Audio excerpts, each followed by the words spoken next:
What's up? This is Jack McNeil, or I'm going to be talking 1, 2, 3 here. Hope you guys are having a great night. Now, if you are from the Bay or a San Francisco Giant fan, you are probably celebrating right now or into the morning and for weeks on end as you are the defending world champions yet again. The 2 out of the last 3 years, the Giants have won it. Bruce Bochy, the manager, working the bullpen like a genius, coming up big in 2010 versus the Rangers, and now again in 2012 versus the Detroit Tigers. This was a shocker. The Giants were not supposed to get to this point.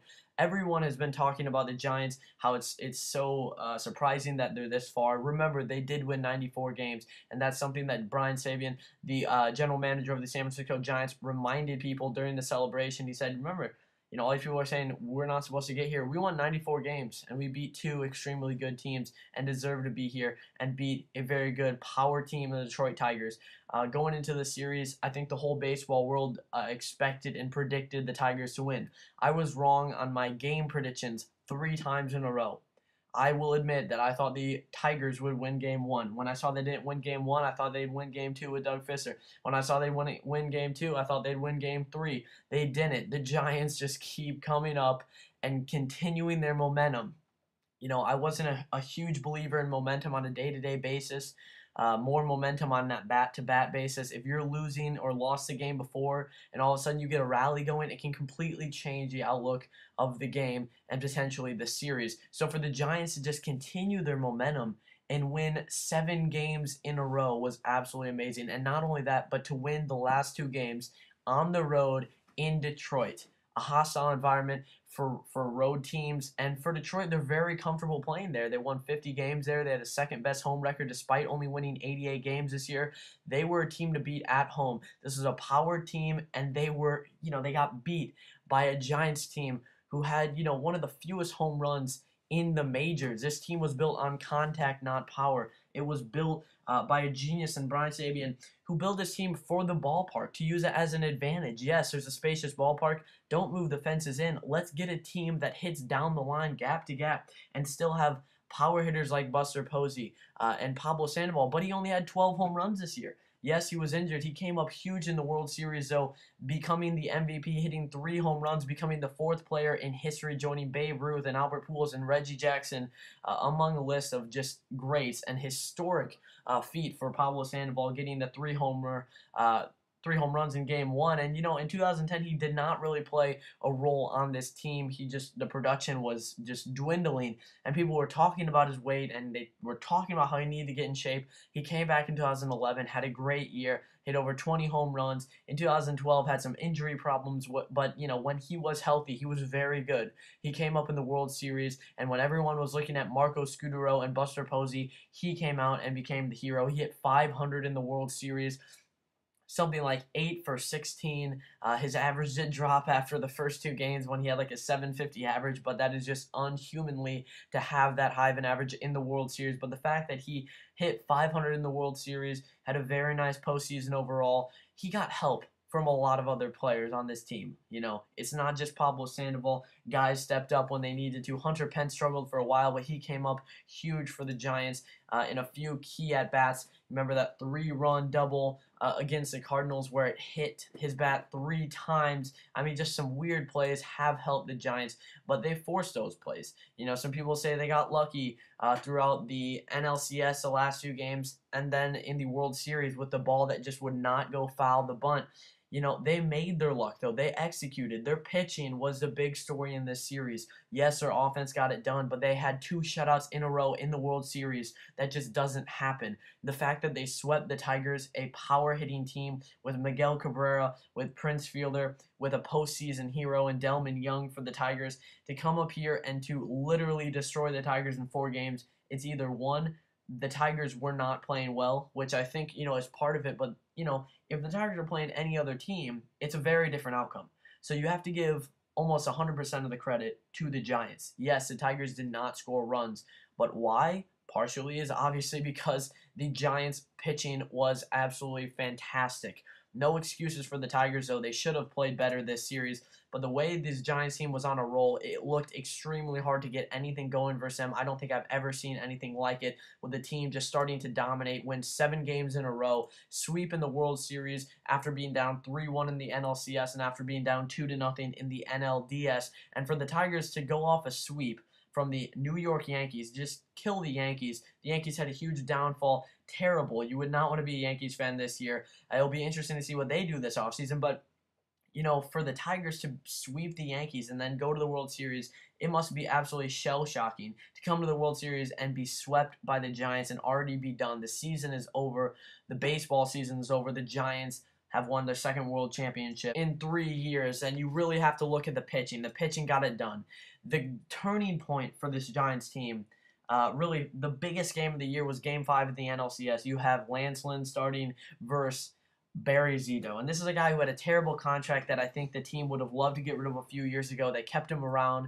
I don't even think he was on the roster in 2010, and to come up huge in 2012 and do what he did, shut the Tigers down and shut the Cardinals down as well in Game 5, was absolutely incredible to watch. And as a Cardinal fan, it was very disappointing.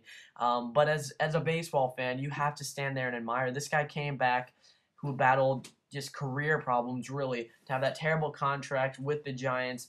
For the Giants, not for him. I mean, he was making a lot of money, but he's been not pitching well. He doesn't throw hard. He found ways to get guys out. He had some nasty off-speed stuff, and he just carved around the strike zone and did what he needed to do. And really, it wasn't just him. It was all the Giants pitchers, but he did set the tone in Game 5, and it set up Ryan Vogelsong, and it set up guys like Tim Lincecum, and it set up Matt Cain, who really finished every big game for this Giants team. Tim Lincecum had a good postseason. He relieved for the Giants, and I think that was really a lesson for players to look, forget about your self-image of yourself. This is a guy who won Cy Young Award 2 times, and he's sitting there as a reliever. I mean, forget all that. It's about helping your team and getting them to become World Series champions. And I think it was really inspiring to see Tim Lincecum be completely fine and try as hard as possible in that relief spot, and he did a very nice job of it. Ryan Vogelsong had the games of his life. He went 3-0 in his last 3 starts.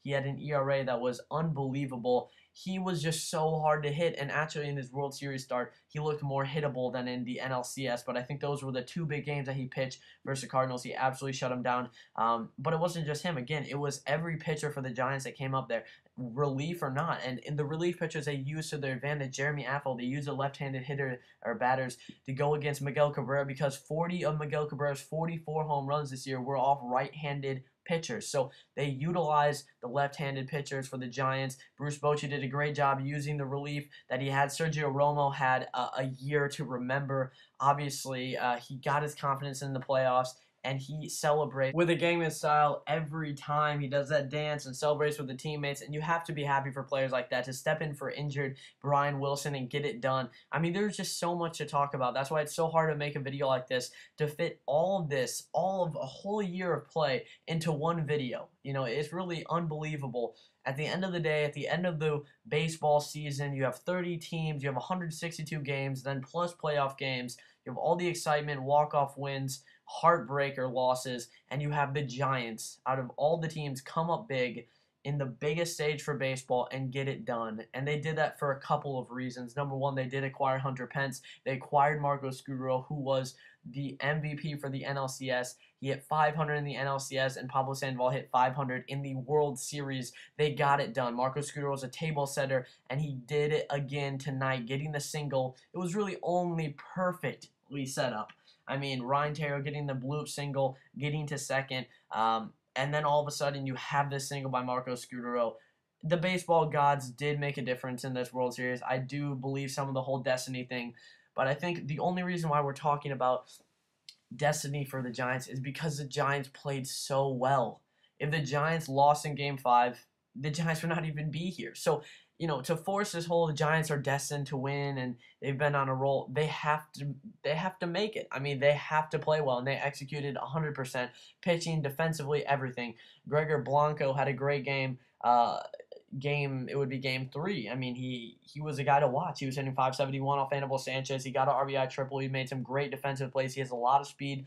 Pagan made some good plays. He hit the ball really hard the last 2 days. And again, you look up and down this lineup, everyone did their part, everyone did their share, and everyone helped this team. And really, it's a complete team effort, so you have to be happy for the Giants winning their second World Championship in 3 years and 7th overall in the history of their franchise. One of the greatest franchises obviously in baseball and in history. So to see this happen 2 years out of the 3 years for the World Series was absolutely kind of unreal, and I was in shock watching it because you just don't expect a team to get back like this. I did not expect the Giants this whole postseason. I don't think anyone did. They just kept coming through, and for the Tigers, it was a really big disappointment. I felt bad because their 89-year-old owner really spent a lot of money getting Prince Fielder to make this happen. Remember, Victor Martinez, this team would be completely different if they still had him, and they might not have gotten Prince Fielder, though. That's the key component. And Prince Fielder, he's going to get a lot of blame for this World Series loss. He did not really get anything done.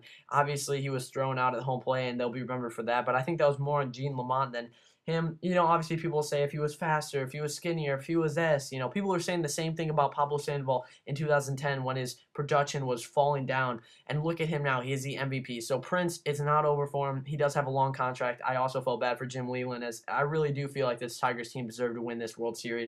At the end of the day, the team that executed and played 100% in October did prevail, and that was the San Francisco Giants, and it wasn't the Detroit Tigers.